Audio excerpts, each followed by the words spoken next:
Ming puts in the jam for over 3K. What a gift from the poker gods. So at this point, I can either call the additional 2,300 or jam for another 2K or so on top. I'm on it. Alright, so you know it's gonna be a good day when you come to the lodge and there is front row parking. Alright, so no long intro. Let's just get in there. Let's do our thing. Let's get into the action.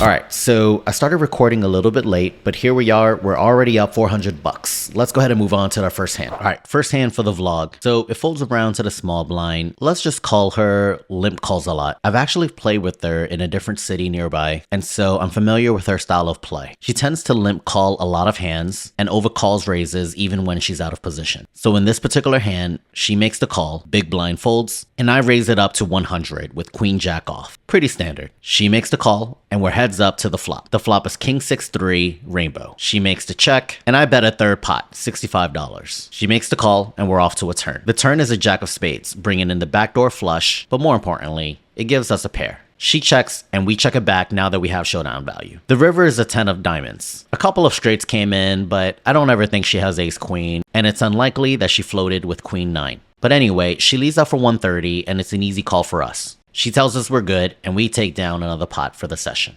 On to the next hand. Limp Calls a Lot back with another call. We open ace queen suited and bump it up to $50. Small blind calls, big blind calls, and you already know. Limp Calls a Lot, in it to win it too. 4 ways to a flop. The flop is ace 6-5 all clubs. When it checks to us, I decide to check it back. Unfortunately, the threshold to bet here is fairly high on a monotone board. Even with top pair, solver would suggest a fair amount of checkbacks. On an ace of hearts turn, small blind decides to bet half pot, $100. The in-between players get out of the way, and with trips, I decide to make the call. A paired board would make me feel a whole lot better, but the river is a 2 of diamonds. At least it's not a club. Efon puts in a pot-sized bet this time, $400. Facing a pot-sized bet, we're getting 2 to 1 and need to be right 33%. I don't think hard enough about this at all and just put in a call. And of course, we lose to a 9-high flush. I've been getting some churn with these types of hands lately, and I almost never win. I don't think worse trips ever bet pot, and Efon in a small blind has plenty of flushes in his range and gets a showdown with plenty of boats. I made some good folds in this game, but I couldn't make the fold here. What do you guys think of this play? Good call, easy fold? Let me know in the comments. Limp Calls a Lot doesn't disappoint. She limps on a button before small blind raises to 30. With ace 10 suited, it's a good 3-bet hand. $90 is the new price. Button, of course, calls, and so does small blind. 3 ways to a flop. The flop is ace king 4 rainbow. Small blind checks it to me, and I bet 120. Button calls, small blind folds. The turn is an 8 of hearts, bringing in a backdoor flush draw. I could either bet or check here, but I decided to check as I've noticed my opponent bet way too much with weaker hands. But she doesn't take the bait this time.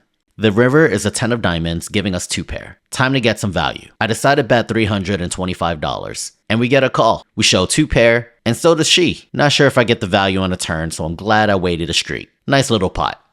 Another hand with yours truly. So Limp Calls a Lot, calls to 10. I look down to pocket queens and raise to 50. Folds back around, and yep, she's in there. Heads up to a flop of 9-6-6 rainbow. I think her range is just too weak, so when she checks to me, I decide to give her a free card and check it back. The turn is a king of hearts. This time, she bets 75 and we put in the call. River is an ace of clubs. Yeah, I'm a little bit concerned about the second overcard, but when she bets 100, I'm just like, whatever, I'm paying this opponent type off. And turns out, she's really just throwing chips at me. She lets me know I'm good, and I'm like, okay.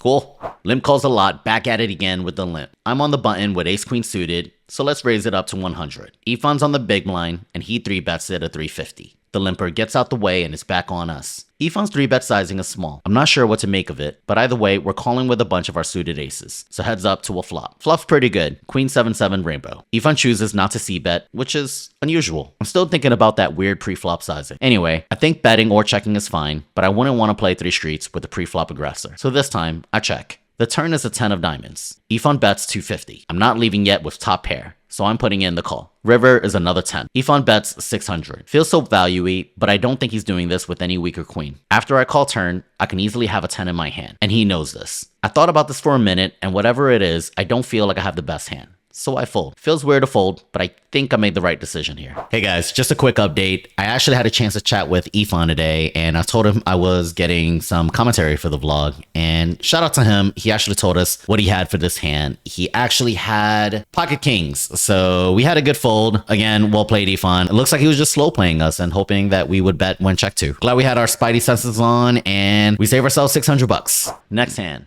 Pierre raises it to 25. Efon calls, Ming calls, Lim calls a lots in, of course. And so are we with some suited queens. 4 ways to the flop. The flop is king 10-5 rainbow. Not gonna be a lot of bluffing here when we're 4 ways, so when the flop checks through, I offer myself as tribute. On a paired board turn. I bet small, $60. I only get resistance from Ming, who raises it to 150. I can't see how a 5 helps him, so let's put him to the test. I click it back to 300. The plan is to go all in on any river to rep that 5. As backup, we still have up to 9 hearts for the backdoor flush. Ming probably smells some dirty diapers, and he makes the call. I haven't used my one time yet, dealer, so let this be the one. And if you're one click away from that like button, how about some love right now as I go all in? Ming tanks, and I'm sensing a fold here, and I can't wait to show everyone my amazing bluff, but alas, he calls. And we score 0 on this punt. Nice call, Ming. I'll have to get you back, buddy. All right, so big bluff, didn't get through. I mean, I knew when he raised me, he doesn't have a 5. Unfortunately, we couldn't get it through, but it was a fun play. And hey, it's my job to put these guys to the test, have them enjoy themselves, and if they get one call right, then hey, they're gonna enjoy the game a little bit more, right? So anyway, good call, Ming.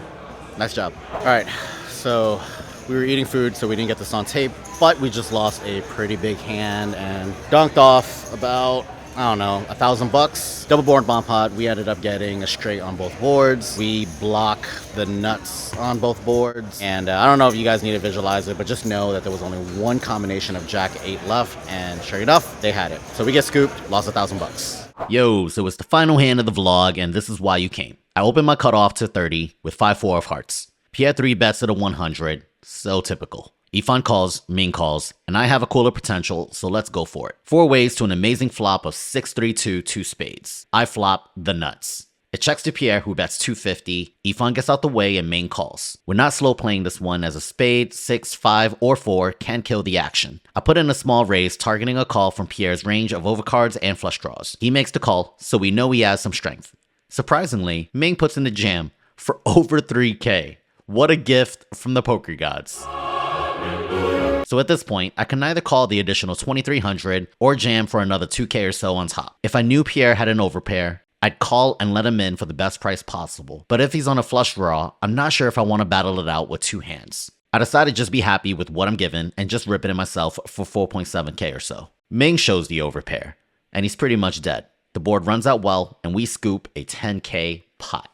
Yo, that was a monster flop. So we flop the nuts, we get dunked into, we raise since there's 2 others behind us, and we get a caller from the pre-flop 3-better. So we know that he either has a flush draw or an overpair. I mean, needless to say, when it wraps around and the dunker goes all in, it's pretty clear that he has maybe either a set or a smaller overpair. We either can flat or go all in. I've just been cooled way too much today, although I should probably revisit the numbers and wonder if I should have flatted there. But all in all, I didn't want to flat there and give flush draws such a good price to call turn and then a good price to call river. But whatever the case is, pretty happy. We're back up 4K.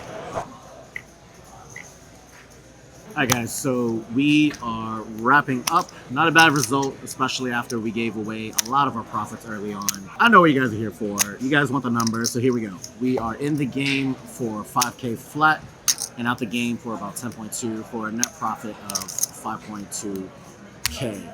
More importantly, we are now up on the month for 3.2K.